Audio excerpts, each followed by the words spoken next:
ముందుగా 12 రాశుల్లో మొదటి రాశి మేషరాశి. మేషరాశి వారికి సెప్టెంబర్ నెలలో ఏ విధంగా ఉండబోతుందో గురువుగారి మాటల ద్వారా తెలుసుకుందాం. ఆదిత్యోర్కో రవిర్భానుర్భాస్కరశ్చ దివాకరః మార్తాండ సవితా హేళిస్తీక్ష్ణాం శుర్మిహిరో రవి. సూర్యుడు అనేవాళ్ళు 12 మంది. ఆదిత్యుడు, అర్కుడు, రవి, భాను, భాస్కర, దివాకర, మార్తాండ, సవితా హేళి, తీక్ష్ణాశో, మిహిర, రవి అని 12 మంది ఉన్నారు.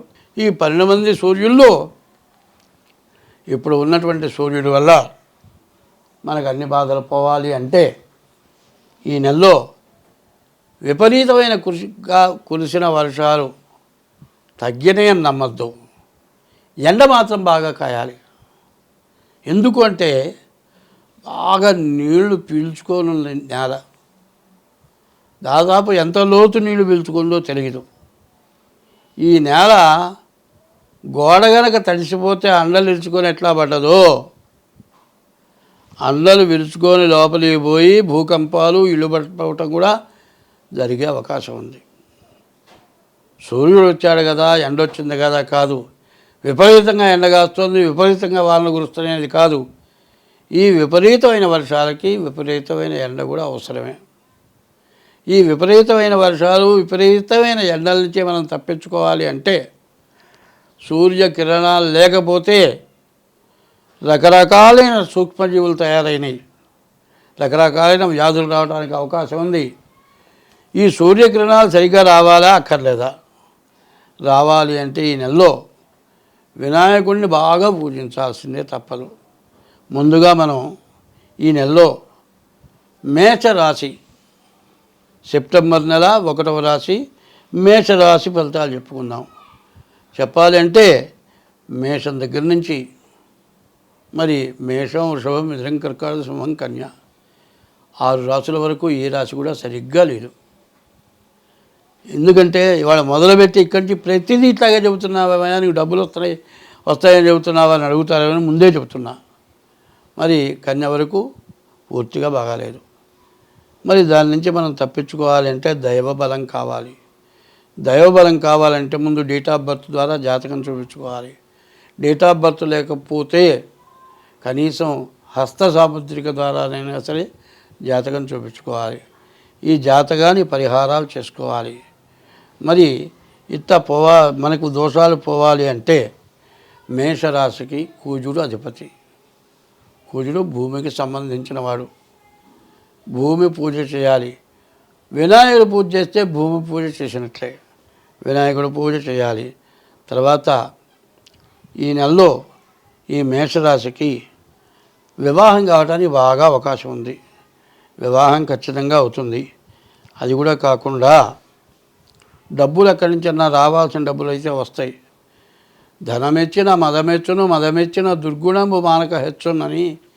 డబ్బులు కనపడగానే నా అంతటి లేడే దాని వేడే వాడు లేడనుకుంటారు. అది కాస్త తగ్గించుకోవాలి. తగ్గించుకొని వివాహం చేసుకోవాలి అంటే మరి వివాహం కావడానికి బాగా అవకాశం ఉన్నది. కానీ మరి జాతగా కలిసినయా, కాలసర్ప దోషం ఉందా, కుజదోషం ఉందా, తర్వాత షష్టాష్టకాలు ఉన్నాయా, ఇటువంటివన్నీ కూడా జాగ్రత్తగా చూసుకొని వివాహం చేసుకోవాలి. ఇద్దరికి కలిసిందా లేదా చూసిన తర్వాత వివాహం చేసుకోవాలి. మరి భార్యాభర్తల వివాహానికి పెళ్లి కూతురు పెళ్లి కొడుకుని నిర్ణయం చేయాలి అంటే ఎవరు నిర్ణయం చేసినా వాళ్ళ జన్మ నక్షత్రం, వాళ్ళ జాతకం రీత్యా నిర్ణయం జరగాలి. పెద్దవాళ్ళు చేసినా అదే చేయాలి. మరి పెళ్లి కూతురు పెళ్లి కొడుకులు వాళ్ళే సొంతంగా నిర్ణయం చేసుకున్నారు, మేమే పెళ్లి చేసుకుంటా ఉంటున్నారు. వాళ్ళైనా సరే ప్రేమ తర్వాత ముందు జాతకం బాగుందా లేదా చూసుకొని నిర్ణయం చేసుకోండి.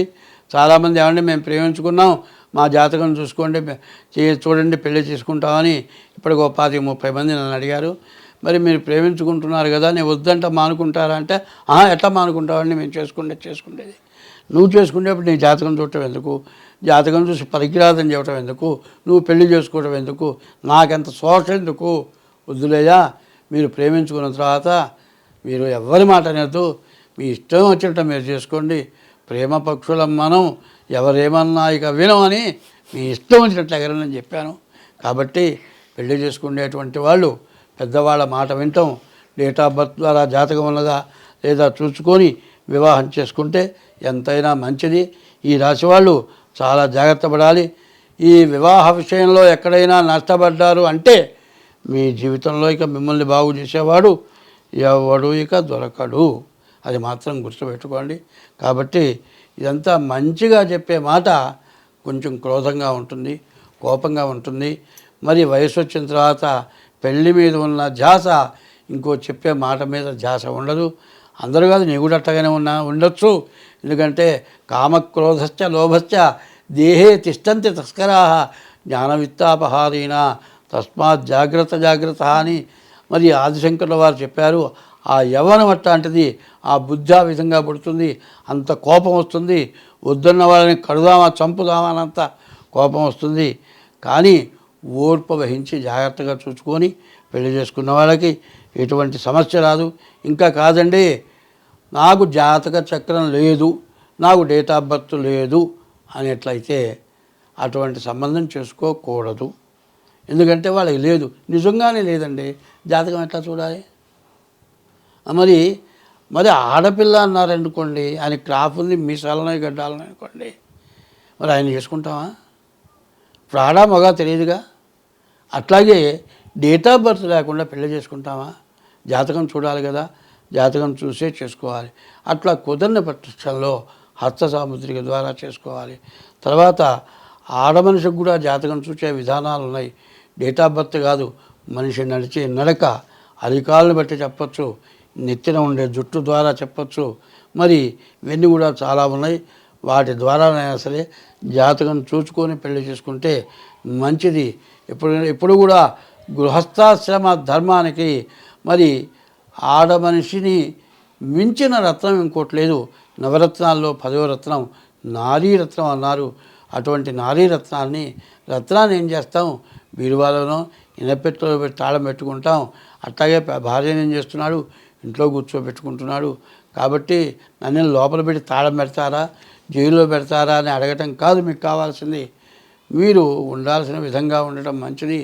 ఎందుకంటే ఉద్యోగం చేయొచ్చు, ఉద్యోగం చేసినా నిఖాల్సుగా భర్త నీ మీద విలువ ఉన్నంతకాలం నువ్వేం చేసినా తప్పలేదు. ఎంతమంది ఎన్ని చెప్పినా భార్యని విడవడు. కాబట్టి భార్య మీద భర్త, భర్త మీద భార్య పూర్తి విశ్వాసం కలిగి చేసుకోవటం చాలా అవసరం. ఇట్లా పెళ్లి జరిగితేనే మీకు బాగుంటుంది. మిగతా గ్రహాలు ఏవి బాగాలేవు. వ్యాపారం కానీ, ఉద్యోగం కానీ, చదువు కానీ, విదేశీయానం కానీ, వీటికి దేనికి కూడా అవకాశాలు లేవు. కాబట్టి ఇది గోచారం అంటారు. గోచారం అంటే జన్మ నక్షత్రాన్ని బట్టి చెప్పేది గోచారం. నాది మేషరాశి అంటే మీ తాత పేరు లేకపోతే దేవుడి పేరు పెడితే అది గోచారం కాదు. నీవు పుట్టిన జన్మ నక్షత్ర ప్రకారం పెట్టిందే గోచారం అవుతుంది. కాబట్టి గోచార రీత్యా అంటే 25 వంతులే జరుగుతుంది. జన్మలగ్న రీత్యా 75 వంతులు జరుగుతుంది. హస్త సాముద్రిక ద్వారా కూడా దాదాపు 75 వంతులే జరుగుతుంది. మరి ఇట్లా ఈ విధంగా చూసుకొని ఏ పనికైనా ముందుకు అడుగు వేయండి. అట్లా లేని పక్షంలో తర్వాత ఏమనుకున్నా ఏమీ లాభం లేదు. స్వస్తి. ధన్యవాదాలు గురుగారు.